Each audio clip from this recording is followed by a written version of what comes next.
Tune into the podcast, killing everybody, taking dog tags. Dog, this is awesome. It's Optimus Prime and your quadrant and talking, and you got that.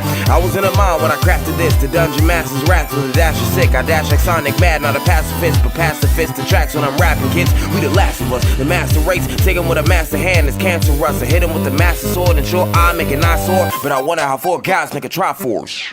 Hey guys, welcome to Trinity Force Podcast. You're listening to episode number 157. My name is Adam Ponophobia Cogswell, and as always, I am here to host this lovely podcast with a bunch of fucking heathens. Start this podcast off right. Nice. Works for me. Swear words, belching, bitching about ammo. Insults. We should really have done the wah to you when you started bitching about the ammo. Yeah, Sean, that you did a bad thing. I've done a bad thing. I should have never brought the Definitely did to a bad everybody thing. else. Dominic's with us. I like your shirt tonight. My shirt? Yeah, your shirt. Thank you. It's a very Atlantean Syndra color. No, it's too It's a light. good color. It's a good color. I mean, it's blue. We go with water warfare. You get Atlantean Syndra and play that middle when we do our water warfare Hell yeah. comp. Jesus Christ. I love that. Chira, you know you want to play.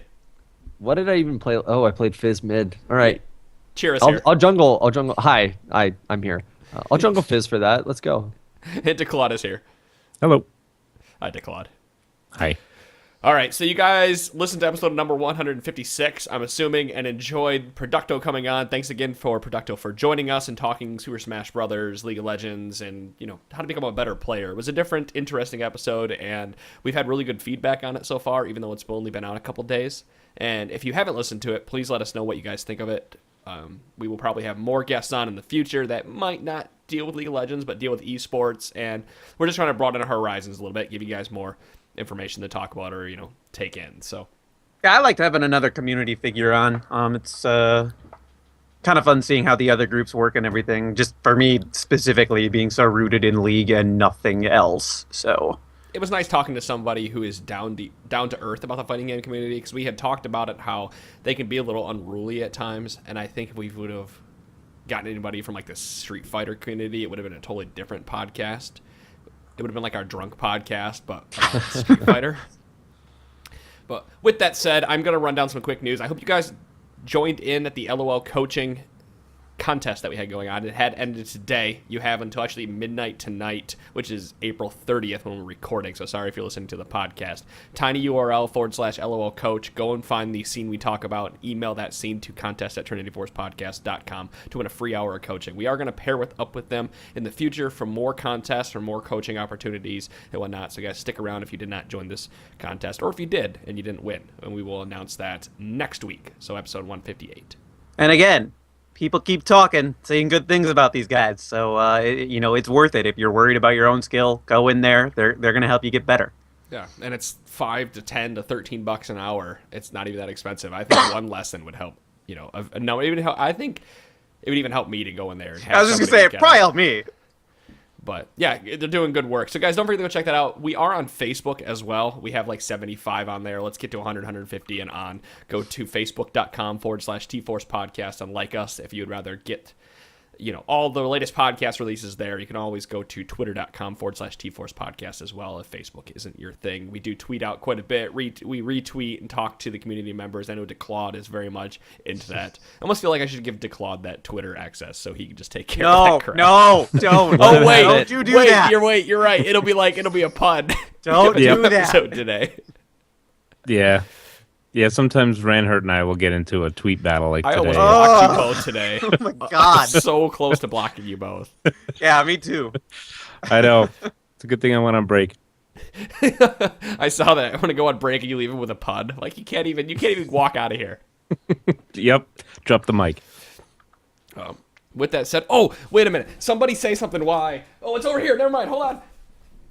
So we were just damn talking excitable. about, Yeah, we so- have T-shirts that you can buy, and I actually have one right here. So if you want to see it and you're watching the YouTube video, you guys can see that T-shirt. It says Trinity Force. Ooh, I like the Podcast on it. sparkle. Very, very fancy.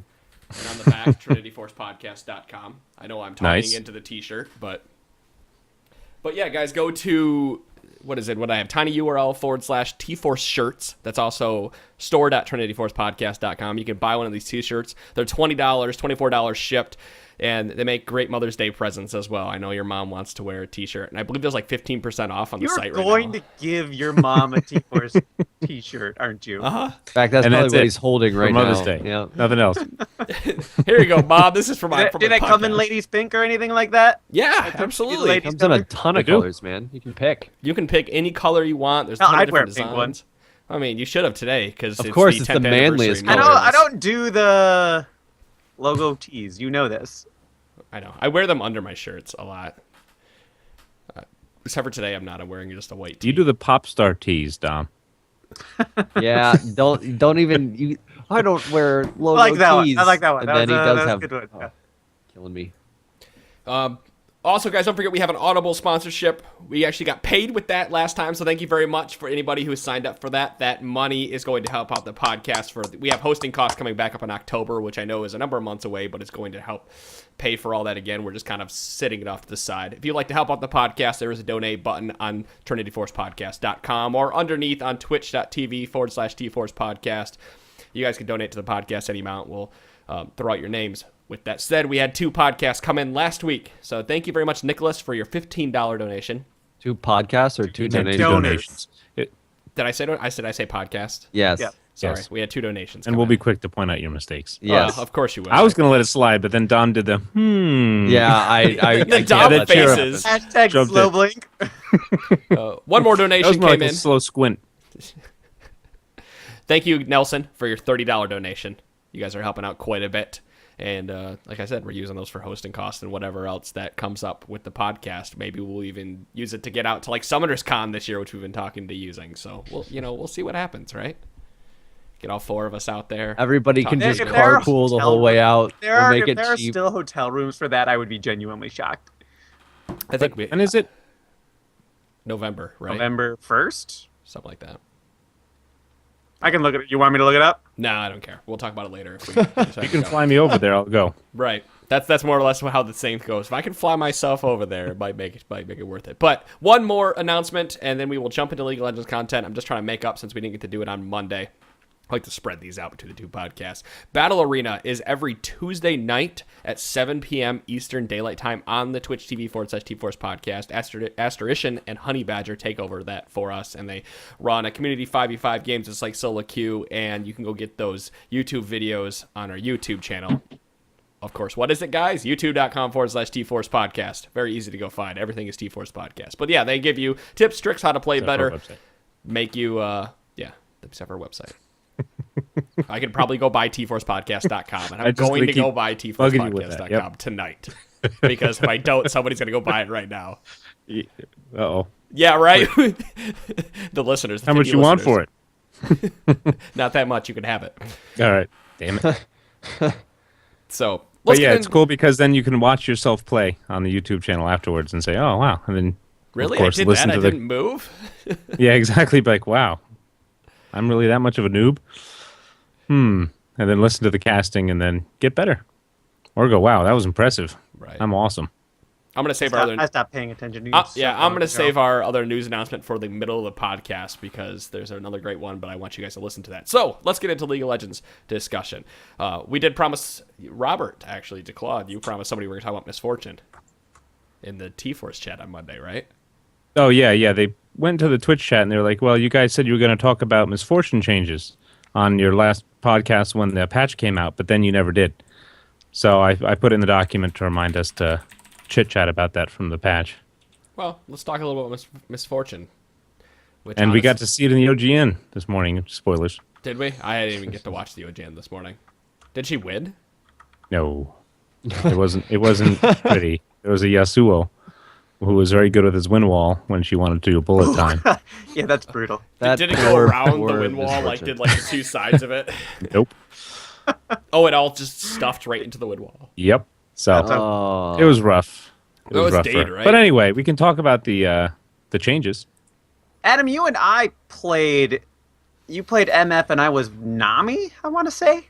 Something. And Yeah, it was the water lanes. Oh, Yeah. yeah. well, no, Dom just likes to play seafood lanes and water lanes all the time. So I like to do theme games. It's They're cool. I hate to say this. a guilty because pleasure of mine. I don't really have anything to say about the new Misfortune. other than she's better than she was, but I don't see any giant improvements to how she plays. Was it? I can't remember if it was you or my brother, but like somebody spent a lot of time actually unhappy with how Double Up was working because it felt weaker. That was like, yeah. Probably both bitched about it. I like the Double Up is up more often than it was before. I feel like what was the cooldown halved or yeah, quarter? it's and the mana cost got hit too. It's way cheaper. Yeah, not halved, couple seconds, 2 seconds at rank 1. Yeah, so like 2 seconds or all the way whatever. through each rank. But yeah, the mana cost is like Dom said, that was halved. I mean, Well, do kind you think it's a case where you were just so used to the old Double Up and that's what was really throwing you? Is you just had the old Double Up used to hit like a truck, but it didn't scale off your bonus AD. and you got to use it 3 times and then you were out of mana. Right, but those 3 times Right. you made them worth it because Right. they hit like a truck. But I would honestly maxing Impure shots on her when I was in lane because Double Up costs so much mana. So I was That and Impure Shots used to have such a great passive element to it that I think a lot of players actually were just maxing that first. You mean the passive attack speed? Didn't No, or the passive bonus damage on it. Oh, Instead of right. being a percentage of her bonus AD, it was just a flat amount of bonus damage, Right. and then that Right. kept like stacking in a weird way. And then when you popped Plus it, you a got the small bonus speed. amount of the ability power, but no one ever built ability. Some people did build ability power. I don't want to say that, and I've seen it succeed very well. But now it's just flat attack damage bonus. Overall, looking at her kit, like I said, I can't really talk too much about her in depth. Like her bullet time doesn't feel like it hits as hard as it used to, but it does stack and pierce shots, which gives her more attack damage. Because And procs the damage too, as yeah, well as if you have stacking it. if you have the Impure shots already stacked up, right? Then it procs No, the damage. it Each all it does, bullet it applies a applies- stack and procs the damage. Oh, okay. yeah, each bullet does, and that's key because of the way her ult projects there. Right. Um, So it does more I don't damage know, over time than it does upfront burst. like reading the changes, I think Misfortune mains should have had reason to be excited about this and everything because they are those types of under the hood adjustments that make a champion better without really changing anything about him. I do think the double up is different for specifically for last hitting and that type of thing. Now you have to be a little bit more cognizant of the reduced damage, but Right. But it makes it easier to Or last hit, harassy. even if it does lap, because you can use it more often, Well- like under turret and when people are pushing on you. Like when I'm playing the new Misfortune, it's easier to last hit with it because it's up more frequently and it's cheaper. Yeah. But if you were expecting it to hit like a truck before, you can't last hit as early as you used to. That's all I'm getting at. Is you have to adjust to the new damage. But once you do that, it's back to the status quo, except as the game, like you're scaling better into the game because she just scales with bonus attack damage. I did have to adjust Right. her runes compared to other ADs because most of the other days ADs. Cherry, you're not looking too hot over there, buddy. I was just gonna I'm say, right. wow. I'm terrible headache, but I'm good. Keep going.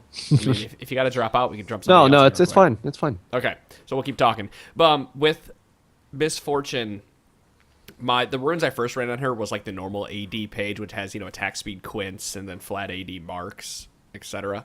And I realized that with her, much like the Genja build, you never have to build attack speed on her, or almost never, because of how much extra damage she gets. She gets that percent AD bonus from Impure shots and double up. So building a Bloodthirster into Berserker Greaves into like Last Whisper, or even starting off with a Brutalizer early if you can get that early kill, really helps her.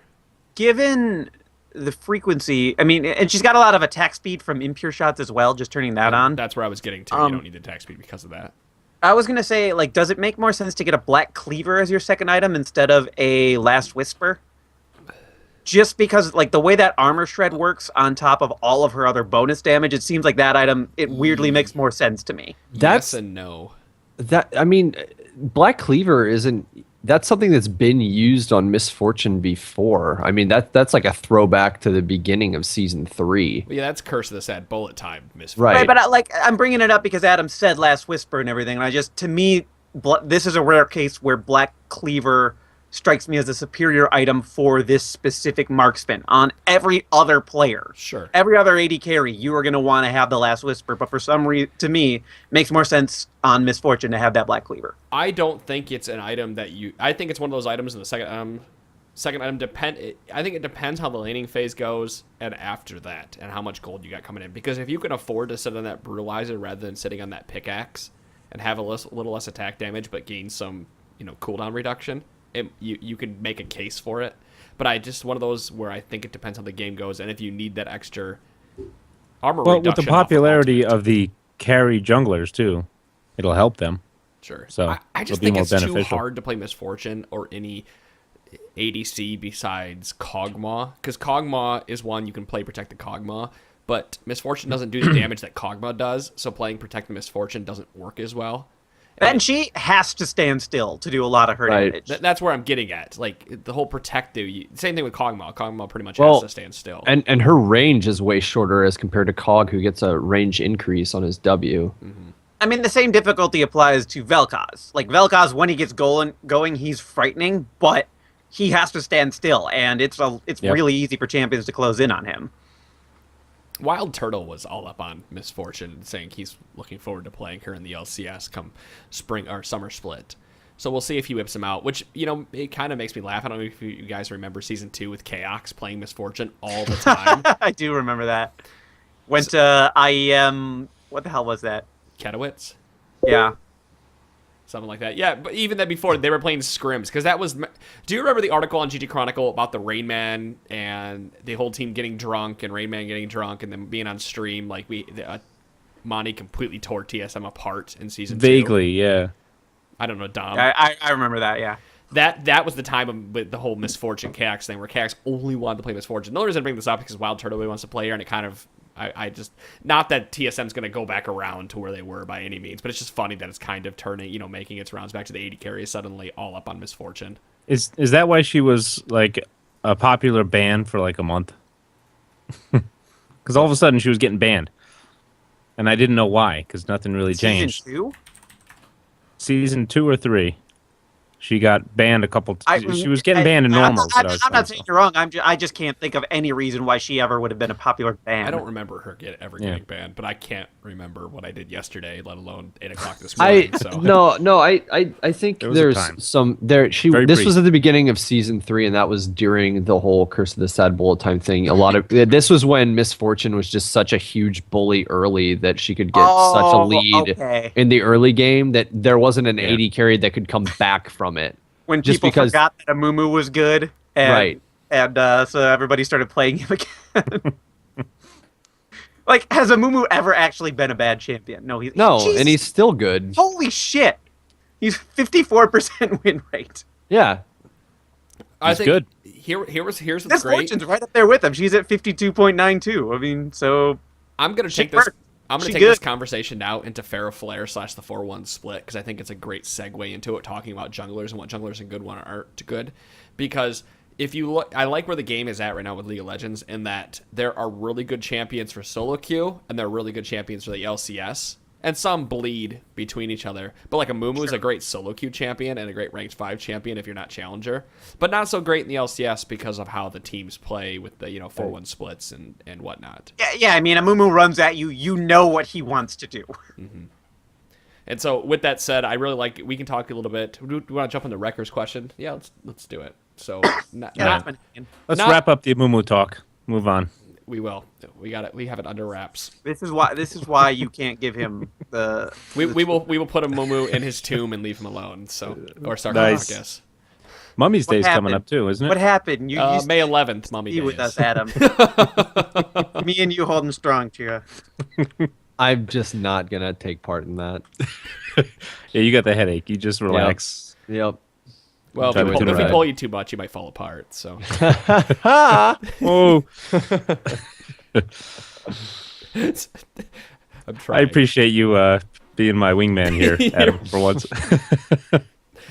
You're welcome. So, a very long email from definitely not Wrecker N. So, I wonder who that could be. Yeah, it's not Wrecker. Couldn't be Wrecker. I'm going to read this very long email. Do not fall asleep as I read this thing. So, from definitely not Wrecker N. At this point, inflection. At this point, it's pretty common knowledge when you have a Pharaoh Flare, a majority of the player's time is going to be spent getting stacks as much as they can. There will be fewer ganks, but the trade-off is having a jungler, which is then farmed, able to carry harder compared to heavier ganking junglers, Xin Zhao, Warwick, Master Yi. This also results in Pharaoh Flare jungler being more compelled to gank the mid and ignore the side lanes more often, since it takes longer to get to those lanes and is more disruptive to a jungler clearing routes. With all that being said, do you foresee the possibility of competitive play shifting its focus toward putting the ADC mid with the support and attempting to force down an early mid turret? I'm going to leave it there because he interjects his opinion, but do we think with the way Pharaoh Flares are working? If the 4-1-0 strategy hadn't risen to prominence so quickly, I could see this being a thing that happened, but because that 4-1-0 strategy, because just driving down 2 side turrets and then sort of going back to whatever game you're playing, became so popular so quickly, I can't see them trying to sacrifice 2 people to the mid lane. Yeah, I don't see that because also the side lanes can react quicker and rally to stop it. Whereas when you're pushing that top or bot lane, it's either, okay, now it's a race war to either get their turret or try to get ahead in experience, so when they finish pushing down our turrets, we have the advantage. But mid lane, everyone can react, and then there goes the strategy. To Wrecker's credit, he sent this to definitely not Wrecker's credit, he sent this to us before we saw a lot of that the buddy system tower push. Mm-hmm. So he certainly didn't have that in mind, or know that it was even a strategic possibility when he wrote this. But I think this goes back to more. There's a rudimentary problem with League right now, and I think that's early game vision, and that's really what led to the 4-1 split, or 3. There have been times. I will say this before I get into this point: is that there have been times where people will put 2 in the mid to shut down someone like LeBlanc. You see it more in Korea. I don't think we ever see it in NA or U, but Korea will throw 2 mid to shut down a LeBlanc and then do 1-1-1 and have the jungler roam between the top and the bottom lane. But because of early vision, not being able to put a ward down to 2 minutes and the minions spawning earlier than that, it's harder to set up a 2-man or 4-man split in the mid. I don't think that's. Well, you also have to. It's harder because that's the reason. It's harder because of jungle invades. You can't predict the jungle invades because you can't ward out to stop it. I agree, that's the reason, but I also think it's because the pros are being stubborn about their early items. They are holding on to they're not willing to make sacrifices in order to get that vision control, which is widely regarded as a very critical part of the early game. You know what's funny? There is an adamant refusal to adjust early builds. You said that's NA and EU yeah. only, because if you watch Korea today, I want to say it was Ozone, and both of them, Blue and Ozone, were starting with a pink and 2 greens out of the bottom lane. Supports weren't taking anything else now, and they were warding up early. Once again, we're getting back to that point which you talked about a while ago, where they're adapting to the vision changes. So while Korea is making the changes, the others I've long expounded the virtues of early wards as opposed to anything else that you can get. I still like going with the gold generation and 2 wards as opposed to anything else. I know that I am way out in left field as opposed to the general player base on that front, but I'm early vision is so important, and to say that, basically to allow yourself to have 1 ward prior to 2 minutes into the game and then complain about all the others. No, you have other options. You are refusing to employ them. I think we talked about this point a couple episodes ago, where we said that supports are too used to getting gold now. After they bitched, they weren't getting any. Now they're getting some, but they had to give up wards in order to get that extra gold. You give something somebody's been asking for a long time, and when the other way things were played turns out to be the better way to do things, everybody gets upset. For solo queue, I don't think for solo queue you need to start with more. You can still start with the gold generation item, and 2 wards, even just 1 ward for solo queue. At most levels, that's going to be enough for you in the early game and everything, because you can throw the 1 ward in the spot where you need to. I like throwing it on red because that protects my depending on the side, that protects my jungler. We know what's going to happen to that buff, and that's a lot of information and everything. And from there, you can go and invade or do whatever the fuck else you want to do. But at pro level play, you need to really stop thinking of it as a solo queue game, and you need to start looking at what your broader options are beyond just starting with your Doran's items and potions or whatever the hell else you were going to go for. Because if you're that worried about vision, there are alternatives, and you are choosing not to employ them and preferring instead to bitch about the current state of the game.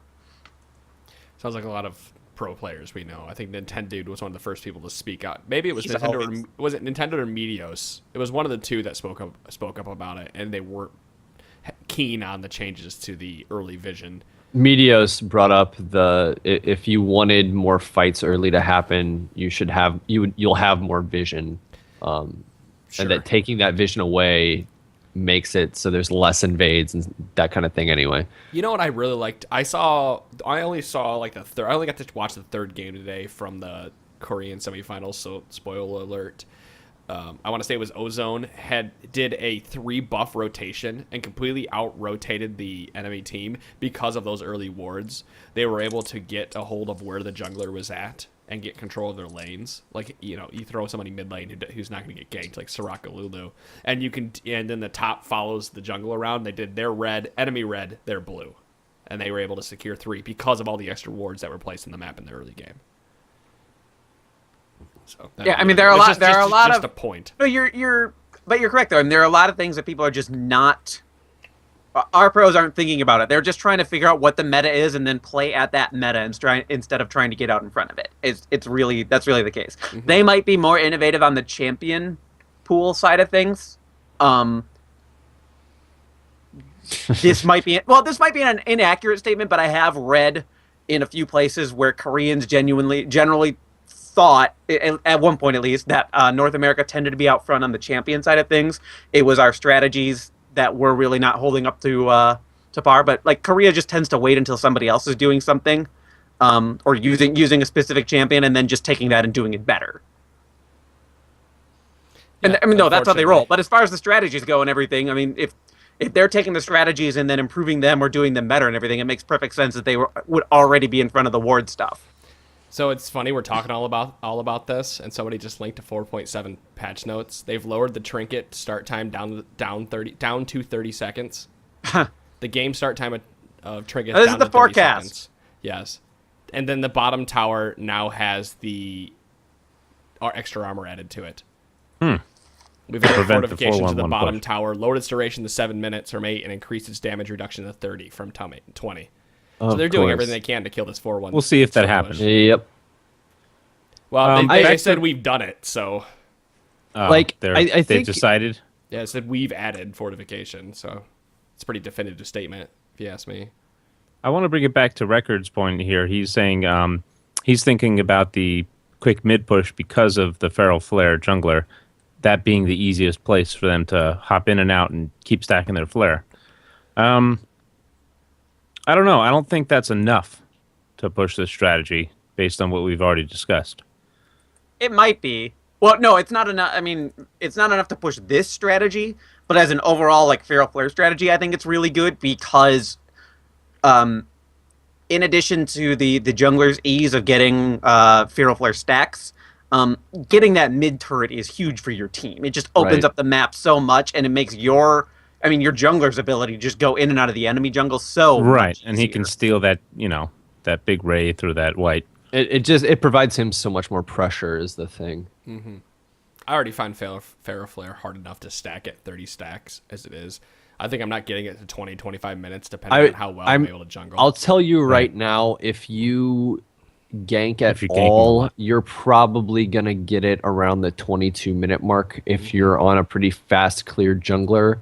That being said, somebody like Phoenix, Udyr, or Yi, if they don't gank at all, could probably end up getting it probably around like 19 minutes. But and compared to like what it used to be where you could get it at 15, 16 minutes, I'm okay with people getting it at 22.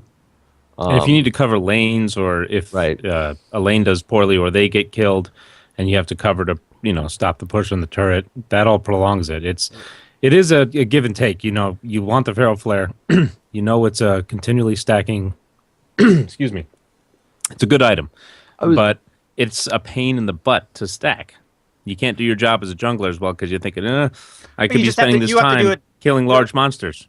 You have to do a different job, and your team has to be cognizant of the fact that you are going to be prioritizing farming the jungle, your jungle, and the enemy jungle over ganking lanes and everything. Like, they gotta know, they gotta be able to survive, which is like, I mean, in theory, you can pick if you know you're going into a Feral Flare jungler, you can pick around that and pick just like a super early mid-game comp and everything and try to win as quickly as possible. If you know you're going to lose in the late game anyway because they have the Feral Flare jungler, either you go for the super boring early game or you try to win it as quickly as you possibly can. And I can tell you right now, I fucking hate it when Pantheon gets picked. Because that bastard just sits bot lane now. Like, he has no reason to go anywhere else because it's basically free farm because the Feral Flare jungler's not going down there. He's going to die. That's a waste of his time. I've definitely noticed there's a lot more people that are jungling, and basically from the start of the game they're like, yeah, I'm buying Feral Flare, I'm not ganking anywhere, you're gonna have to deal with it. I've said and then I've played this weekend. And then talking shit when their laners are doing poorly because they're getting camped. I've not done that. And they're just like, oh well, as long as I can farm Feral Flare, I'll be able to carry late game. It isn't that easy. That did that, yeah. Yes, that was actually what I'm mostly talking about. You can't, it doesn't... Feral Flare is a good item for junglers, but that doesn't mean you get to 1v5 the enemy team. No, it doesn't. I'm also kind of curious... Yeah, unless you're Jax. But, again, Jax is probably still better out of the top lane than out of the jungle at the moment. I don't know. I haven't got to play him out of the jungle, but I've been wondering with the whole Feral Flare thing, whether or not with the popularity of the 410 push, because I know a lot of people are like, oh, I wish more people would play champions like Zac or more champions out of the jungle at least that, you know, offer a little bit of difference from all these auto attack heavy champions. But for a strategy like the 410 split push, having a champion that has something that increases their attack speed, attack damage, or anything for tower pushes is such a huge benefit in itself when you're just trying to push the game forward, rather than if you have a jungler like Zac who, say you get a gank in a lane, he isn't exactly helping you take a turret any faster. Right, whereas that's like why when Xin you see somebody Zhao, like Zen, you have to... Well, he's a turret-killing monster. Exactly. Yeah, and he's going to heal while he's doing it. Right. Well, I think they are taking the right steps here. Did you guys pull up this 4.7 game forecast? With this, coupled with there are some tentative changes to Feral Flare that are coming up. They're reducing the attack damage by 5. They're reducing the attack speed by 10%, if I remember correctly. So now it's 25 rather than 35%. And they're doing something else to it that is significant. Unfortunately, off the top of my head, I can't remember. But I think those it makes it more of that niche item where that it allows some junglers to be good, but it doesn't suddenly make Warwick's and Zhao Master Yi super overpowered. Auto bans. I just still think that part of the issue is the, especially Spirit of the Ancient Golem just being an underwhelming item at this point. Because how well did Elise even do during the promotion weekend? Couldn't say off the top of my head. Yeah. Wasn't she was? I always felt like she was pretty lackluster. Well, she pushes towers pretty quickly, so anybody that was doing the 4v0... She pushes tower quickly too, and people are running her different than they've ever run her. They're running like max CDR and going for super utility Elise, which is really interesting. Yeah, they're maxing E second. Your face lit up. You kind of want to try that, don't you? Yeah, I find that supremely annoying if I'm playing against an Elise that has a 2-second cocoon. Fuck that. That has to be infuriating to play against. But again, you know, she's not carrying in the late game like Feral Flare junglers. I'm actually really annoyed that this fucking post came out now because I was totally ready to talk about the 4-0 split push and I had notes and everything down for it. And we even have a question about it. And now it just makes it go bleh. Well, now it makes it... Now they're adding that early vision, which stops people from wanting to push down those early towers, and it gives you so you're on even footing if you try to 4-0 split push because both the bottom towers and top, whatever, are not going to drop as quickly. Because you always saw whoever was in the bottom lane had the advantage. You know... I feel like a way to defend against that would just have like another person take teleport and just have somebody, push down it, have two people push down a turret, and then just have whoever is going to lane in that lane anyway go to it, and then have like the jungler show up and have the other person teleport, and it just kind of negates the push. But a mid lane without exhaust. A mid lane without exhaust. Where else would you put the teleport at? I mean, you could put it on the mid lane, or there's no assassins mid. You could put it on the support if you needed to. But like, I'm saying, say you have they have 4 people in lane and they have 1 in mid. If you leave your AD carry bot to free farm and push the turret, she's still gonna put it, or he, whatever, gonna put a significant amount of damage into the turret early, just because it's an AD carry free hitting a turret. If you have 3 people defending it, like we kind of saw in the promotion with C9T into EG. Yeah, EG, where they had a 3-man defense on the turret, which was great, other than Yazuki dying. I mean, they did stop the push, and I feel like if you could stop that push at all, it might throw a wrench in the team who is pushing's entire strategy and just kind of get them unhinged for the rest of the game. With the experience and everything, yeah. Sure, they might put more damage into that than the lone AD carry would in the other lane, but they didn't get the turret early, and that was the whole point of them all being there. Right. If anything, these changes that we just discussed with adding that tower defense actually makes Ryze a better pick than he was now. He's a really good pick, but one of the problems was Ryze would get 4v0'd and then have to spend 10 minutes in the top lane farming to get those items to have his Rod of Ages completed and start stacking by 15 minutes. No. Rod of Ages would be completed at 15 minutes. Right. Rush that first. Right. With your tier, or work the tier in there, yeah. A good Ryze, or Ryze that can farm well and doesn't, as soon as getting shut down, will have that Rod of Ages started stacking at 15 minutes and is not completed until 25 minutes. So you still have that 10-minute lull before Ryze hits a power spike. Right. And this it's his max power. He's slowly. It's not even a big. He's slowly. I mean, it's a pretty big spike, but it's not a spike though because he's building to it. Right. It's. I see what you're saying. He gains the benefit throughout the game. It's a ramp up. He's slowly gaining. It's not a spike. It's a ramp up. That's all I was getting. It's not a spike because he's been every minute you leave him alone is a minute that he's getting progressively scary. When he finishes that Archangels, that's a little spike for him. That's for sure. Yeah. Because he's harder to fucking kill than he already was. Well, and he has a fuckload of mana at that point and is now getting a bunch of. Now he's getting AP. But again, that's mana he's been building to. Like he's been building up. Right, it's not like a spike. The spike is from your inability to kill him.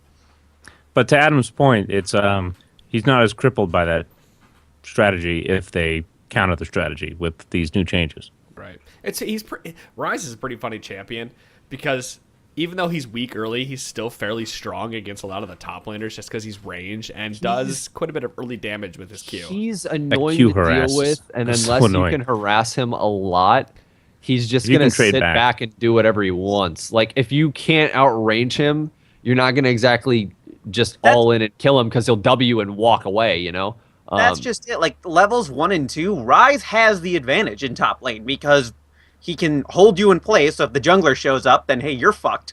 And his other spammable ability is, it's got good range on it and everything. It's after level 2 where he really falls off and then has a bit of ramp-up time involved. Falls off, yet still has a teleport where he go pick up a couple of assists or pick up a kill. That's the thing. Sure, yeah, but I'm just saying that's like that's not the character. That's not the champion. But it's still. I mean, this teleport change, which allows it to have a lower cooldown if you use it to get back top lane, is awesome. Sorry, I thought it started raining and my dog's outside. Anyway, it's raining over here. Maybe you heard that. No, I think I live right next to the airport and airplanes fly overhead all the time. And I hear those. So, but going back to my point, sorry to get distracted, was that all these changes, like with teleport to make it better, I think this opens top lane up more finally to more champions, especially changing the bottom lane and no longer making the 4-0 split push as favorable as it was. I really hope this means more champions are going to make it to the top lane that needed that ramp up time. Just throw Ziggs top and clear the minion waves and they're fucked. See, this is why I wonder if Kassadin might go top and could be a contender against. Well, I mean, we've talked about this for a while, or I even bring it back up because of the tower changes, though. Or even like a Bruiser Gragas going up the top lane or anything. Yeah, and they're like slowly buffing Bruiser Gragas. I don't know that the tower changes are gonna like disincentivize 3v1, early tower pushes and everything. Because it won't matter if you got 4 on the turret anyway. It's gonna, like the idea was that bot lane turrets were weaker, so you were taking a calculated risk if you sent people, if you went for the 2v1. Well, now the bot lane turrets are just as armored, or are just as fortified as everything else, so there is no longer a risk except for dragon control. Wait, I like it though, because it like Riot said, that's fine. I'm just saying it's a risk. Like when you're doing 2v1, you should be taking a risk, and that's giving up dragon, or that's giving up farm for your top laner, and then you force your jungler to make the decision: do I want the tower, or do I want to help my bottom laner and keep that tower up?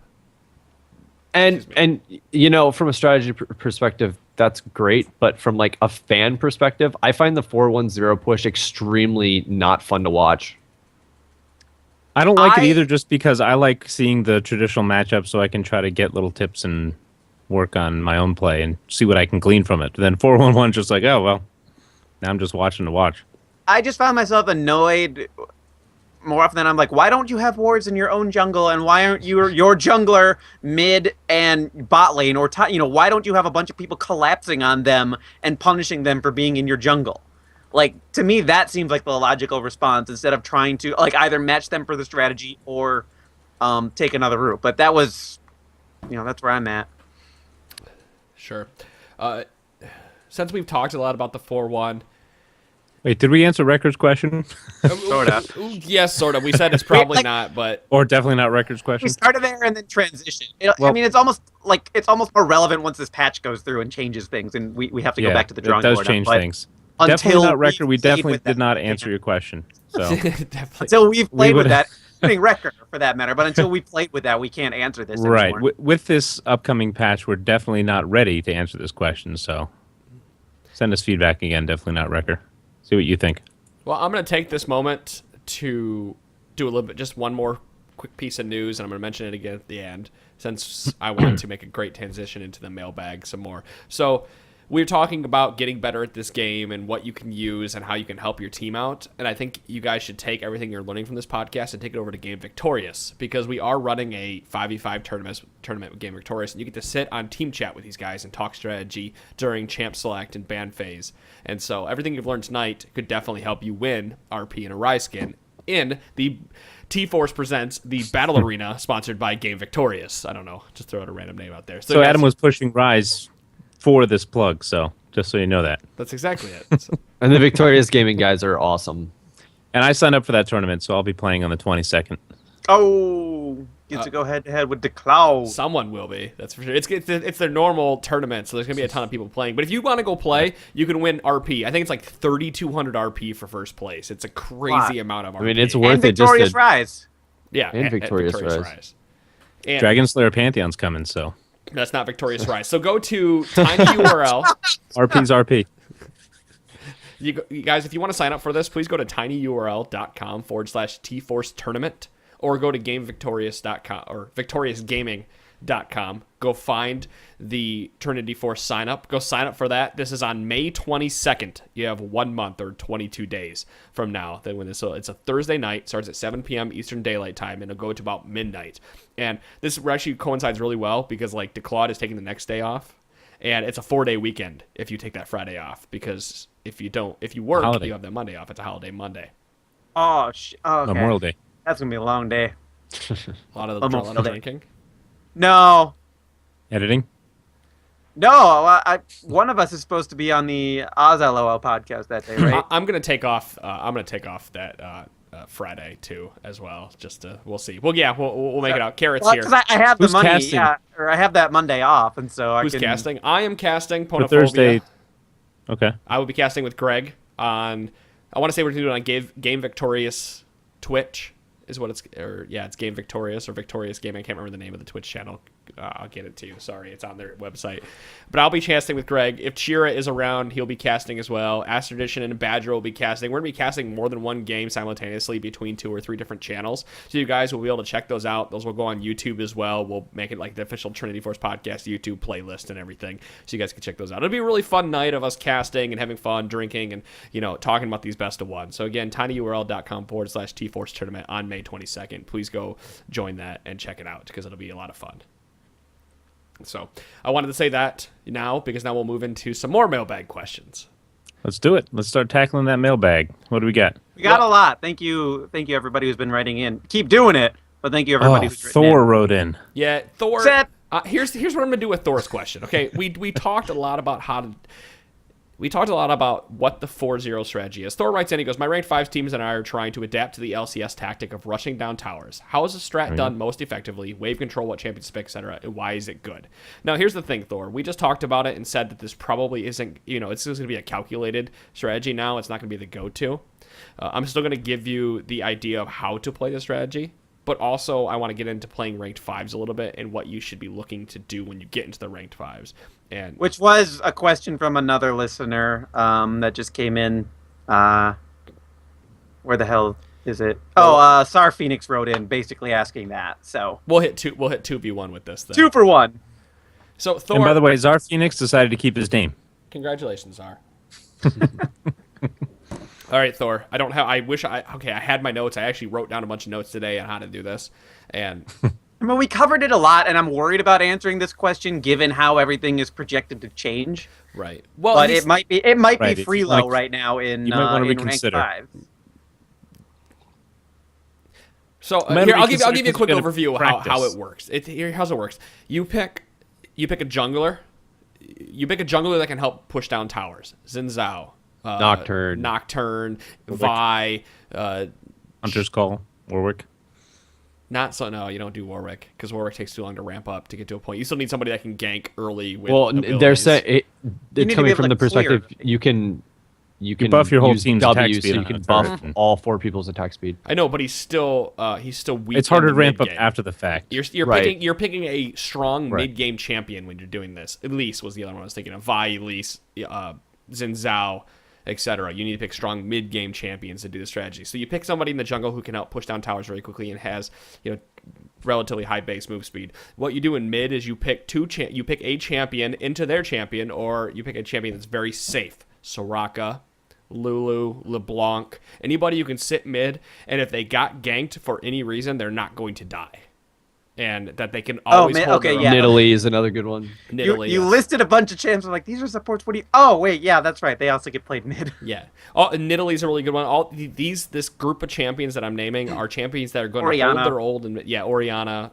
Anybody who can hold their own and will not get pushed out of mid and cannot... Not necessarily. They can, but they're not necessarily going to push mid laners that need exactly 0 attention from anyone else on the team. Right. Well put.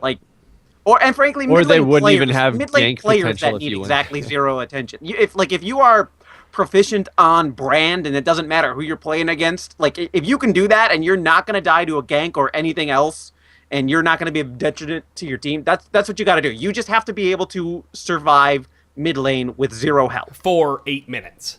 You're not going back for 8 minutes. Count on not being able to return to base for 8 to 10 minutes. And that does limit the champ pool, but I mean, crazier things have happened. You can do a lot of champions can't survive in that type of situation. I like Dom's point, or the player, if you go into it with that mentality, you adjust your play to survive the lane for 8 minutes. Simple as that. Some champions are better at it, but if you're really good at brand, like you said, pick brand. Right. And now, when it comes... Probably don't pick brand, but... Now, when it comes to your bottom lane duo, support, not that big of a deal as other supports. You still want somebody that's going to protect you. You still picking a support champion that's going to protect. I have really wondered why they don't use Alistar in this strategy, by the way. Because an AP champion in the bottom lane that can take Kage's lucky pick is going to push a tower more quickly than Alistar. I don't know if that's as true as you think it is, because his passive applies to turrets. With it, he can only do his passive. I mean, you'd be wasting a lot of mana to do Q. You'd be doing just E. E. You would get, if you're doing this, you're going up into an advantageous situation, so you would just get E. Sure. And E like refreshes quicker when minions die. I think I would have to see the math on that. I'm not going to disagree or agree with you. I don't know. I mean, I think Kage's is still or Cage's is still faster, but I think it's not even the name of the item anymore. Yeah, whatever if the any hell listeners want to try this out with Alistar, give us feedback. Yeah. Feedback at TrinityForcePodcast.com. I'm curious to see. Right now, you're picking an AP champion that take like the Kage's Lucky Piece, Spell Thief's Edge, or whatever the hell it's called, and you're allowing to push down turrets more quickly. Spell Thief's Edge, there it is. And now you're picking, more than likely, you're picking Caitlyn, Lucian, or Jinx. All these can push down towers quickly, starting with Jinx, Lucian, and then Caitlyn in that order, who can push down towers the quickest. And then your top laner, you're picking somebody who scales well into mid and late game. Ryze, Jax, Irelia, Renekton, kind of. But you're picking these champions that scale very well. And the whole point of this is because... Yeah, Shyvana. The whole point of this is because your top laner is going to get almost zero farm for this duration. What you're going to do is now you're going to take your jungle and your top laner, and they're going to follow each other around the jungle, take buffs together, and then go top lane and take the turret. And then the big thing is they are sharing experience. They both need to hit level 2. Yes. Like, so that's critical. It's not a case where you're just giving one... You're giving one person all the experience and just trying to do it quickly. It's you need to share the experience between the two of them. Right. And this is a super basic strategy, by the way. Like there's way more to this than just this what I'm going over. But yes, you're sharing this. And once it's over, let's say you take the turret. They've taken their 2 turrets. You've pushed down those 4. And then at that point, you will more than likely you will let your AD carry sit in that side lane against the top laner by themselves and farm, while the rest of the group, including your support, roams around. The other 3, not the top laner, roams around the map and tries to take mid, dragon control, and buff control until the point that their AD carry is made into that mid game where he can make an impact to start pushing down mid. But this really comes after you've taken that top turret. It comes rotation heavy and understanding when power spikes happen. Yeah, and like the real way you make this strategy work is making the most out of that roaming period. Mm-hmm. Like you get your team gets a nice spike because you get all of that gold. And if the opponent team isn't pushing down 2 turrets, then they don't have similar global gold coming out. But it's like you really have to make the most out of that period where you're supposed to be roaming around, because otherwise, as Thor pointed out in the email, it didn't actually make it into the question. Like, it's going to be a case where you're going to feel like the 2v1 lane that you just ignored and let them free farm. They're going to be stronger, because they've just been gathering all kinds of easy experience, easy CS. They probably took down the turret if the opponent team didn't do the same 4-1-0 strategy. I'm going to not even go out on a limb here and just say this is a very hard strategy for anybody who is not a professional team to employ. Because it is all dependent on that mid-game, like Dom just said. It's that mid-game roaming strategy. This is why Karma was used a lot during this, because Karma is a fantastic roaming. She doesn't need items to make a huge impact because of her empowered. She's very strong early. Powered everything. And just her ability to get people around the map quickly. It's so undervalued, and it's so very, very powerful. Right. And go back to my point, you're leaving your ADC with your top, or the enemy's top, to farm. And the ADC should stop that enemy top from farming, while your top is down the bottom lane, freezing and farming, but keeping teleport. Don't make the mistake that Wicked did and take exhaust, because that teleport, and this is a big thing coming in, it's going to be those dragon fights. It's going to be knowing how to use teleport as a top laner. Like, this is why this strategy is so hard to employ as a normal team, because you have to be a well-oiled machine and understand when to use your abilities properly, or your summoners properly. Well, not only that, but once the lane's like pushed out anyway, if you can't farm up for having a teleport to go help bot, if you're just sitting there not able to do that much, means more than an exhaust would in a lane that's already been pushed out. Yeah. And if you shit the bed during that roaming period, you're toast. Yep. It's a huge risk. You're you way just behind. have to hope that somewhere fucks up and you can capitalize on it. Even backing up to summoners, it wouldn't even hurt to have 2 teleports if you're trying to run this type of strategy. Yeah, Sean mentioned that earlier too. Yep. Or either running it on your support or your mid laner. But you're giving up an extra exhaust and potentially you're giving up a lot, but right. I mean, just you got to make the most out of that time. And I like, God, we're coming full circle with this whole thing. I would rather see this be like a once in every 10 games sort of thing, but it's just so common now. I hate it. I hate it. Well, I like it. The strategist in me loves it. I mean, like it's cool seeing something like this get executed as well as it has been. It's disappointing seeing teams respond to it, like try to develop counter strategies that just haven't really worked. Well, that's what's really disappointed me, because I want our pro players to be smarter than this. I love it from a strategy aspect too, but I just don't want to see it work once and then everybody's like, oh, fuck it, we're just all going to do it. And if the enemy team's going to do it, we'll just do it in reverse anyway. So we have 4 people on each side of the map shoving up to 2 turrets. Then we're going to start the game. See you in 8 minutes. Like, I'm sick of it already. I was good with it after 1 week. Yeah, I almost think Riot's going about the early game strategies in the wrong way at this point. They're trying to dictate what strategy they want used in the early game. Well, they're changing it back now in 4.7.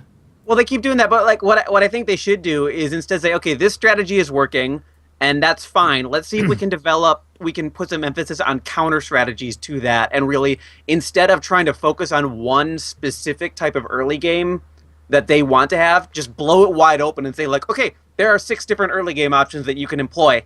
You got to try to read what your enemy's comp is going to be, understand what their play style is, and then, make your adjustments from there. That makes more sense to me. I find it kind of funny that Riot's attempt to fix the 2v1 in top lane by giving it more armor early, the knee jerk, has facilitated the 4-1-0 push. And now I still have to go back to the vision. Every time you guys talk about this, you can't forget that whole vision change, though. Right. Because adding those trinkets and changing how the vision stuff, like that plays a bigger part than I think anybody's giving it credit for. No, that's huge. I mean, but it's funny, like, how many people were outraged about the armor or the damage reduction changes that went on and everything, and were convinced that was the end of 2v1s and it was going to lead this boring, stagnant thing. And that clearly wasn't the case. And we all sat here and were like, this doesn't matter. Like, it's not a big teams deal. will understand when it is and is not worth taking the risk, and they will use the strategies appropriately. Well, let's talk about strategies and ranked 5s then. Since this is still a ranked 5 discussion, we can hit two birds with one stone with this.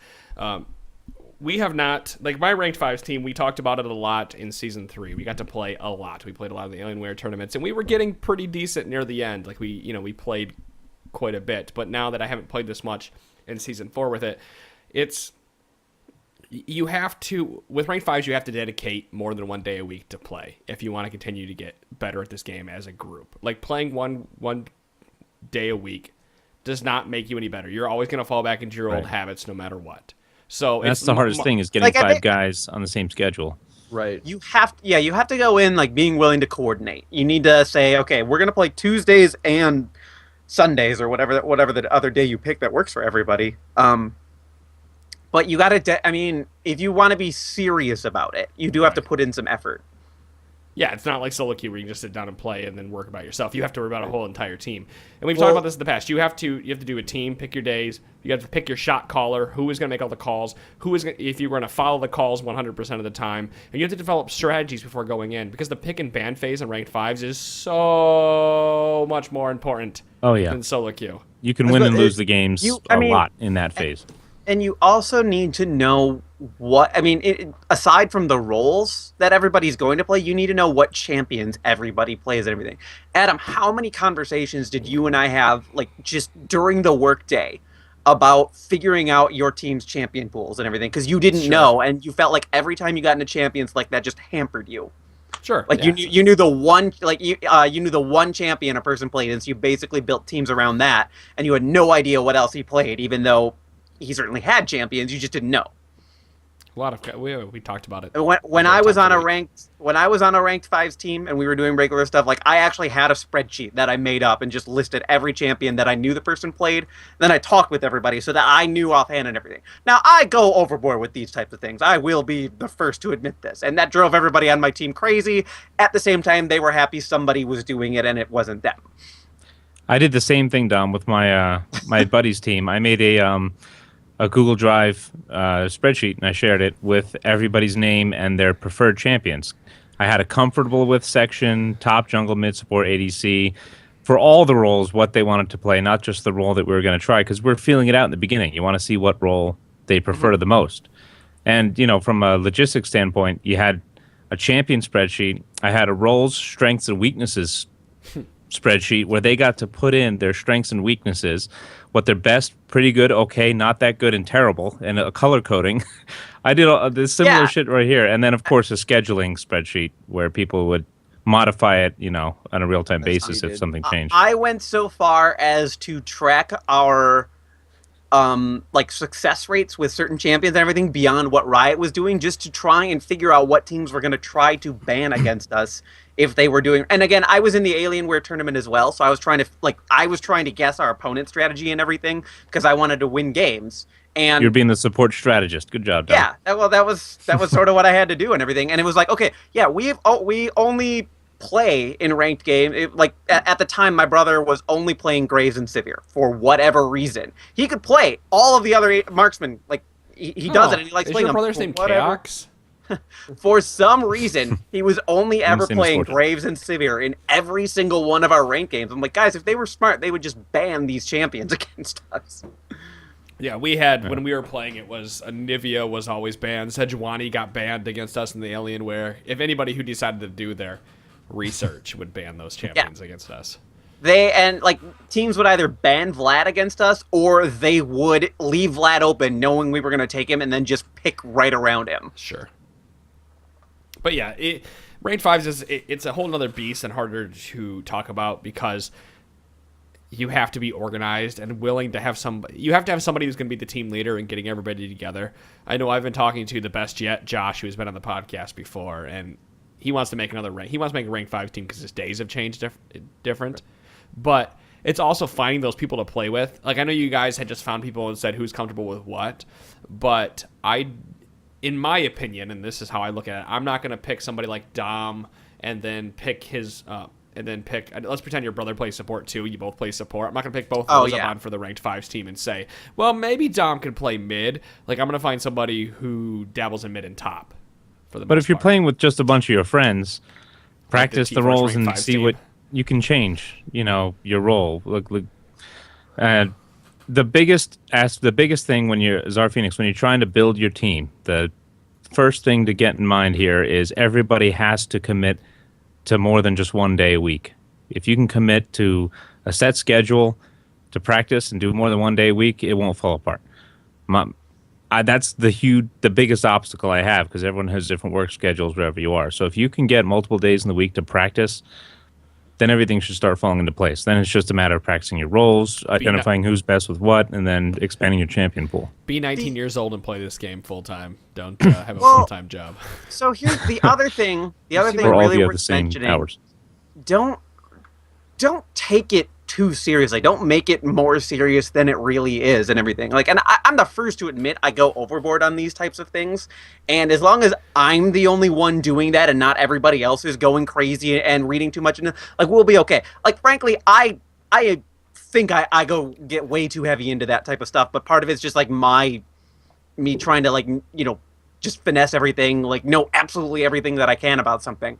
But Adam, how compare your experience with the T-Force team last year when everybody was really trying to take it as seriously as possible, and just the number of fights that you guys would have about different things, compared to the ranked team we ran a couple weeks ago with Wrecker and Shin Slammer, and we were just fuck it, let's run.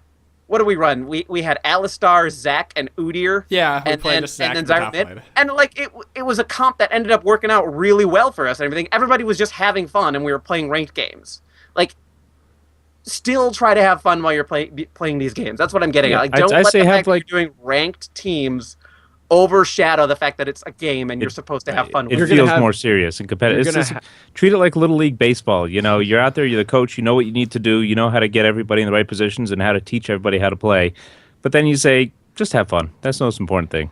Everyone get out there, have a good time. You're going to play better and be more open to changing up things if you're having fun too. Right. And you could win with some really weird strats like that. I really like that comp that we ran. That was a lot of fun, and it worked really well. Well, give me two Billy Haynes and 90 Claudes, and I'll win you a damn semi-state. Oh, I think only a few people got that joke. I'll see you in the winners bracket. Sure you will. But I think I'm going to wrap up the podcast here with the end of the the discussion. Again? I'm going to wrap up Bring the it back bandages out. and heal the wounds. And do it, guys. Don't forget to check out the Game Victorious tournament. T-Force, Jesus Christ. tinyurl.com/T-Force tournament. Go sign up for that May 22nd. Guys, thanks a lot for sticking around with us for episode 157. Again, for episode 156 with Producto, we really hope you enjoyed that episode because it was fun. I hope this ending wasn't too abrupt, rather. But I knew if I brought up another question, we'd spend 20 minutes on it. So We went off some tangents, so I hope we wrapped it up enough to get you the answers you were looking for. And if not, keep sending us mail. I was really hoping for a pun there. I was really hoping you were taking it. I was like, you were, when's it coming? No, I was being serious for once, but I could talk about victims of Cho'Gaths all, Oh my God. being less famous than they should be because they're making it big. But because they're making the feast. Well, let's go feast on some teams in ranked, or rather draft mode after this. In games. sounds good. All right, guys. Thanks again for listening to Trinity Force podcast. We appreciate all your feedback. Don't forget to donate. We do need that help if you don't mind giving it to us. And the podcast will be out on Friday for you to listen to. Other than that, catch us again on a Monday at 8 p.m. Eastern Daylight Time on T-Force podcast on Twitch. See you then. See you there. Right.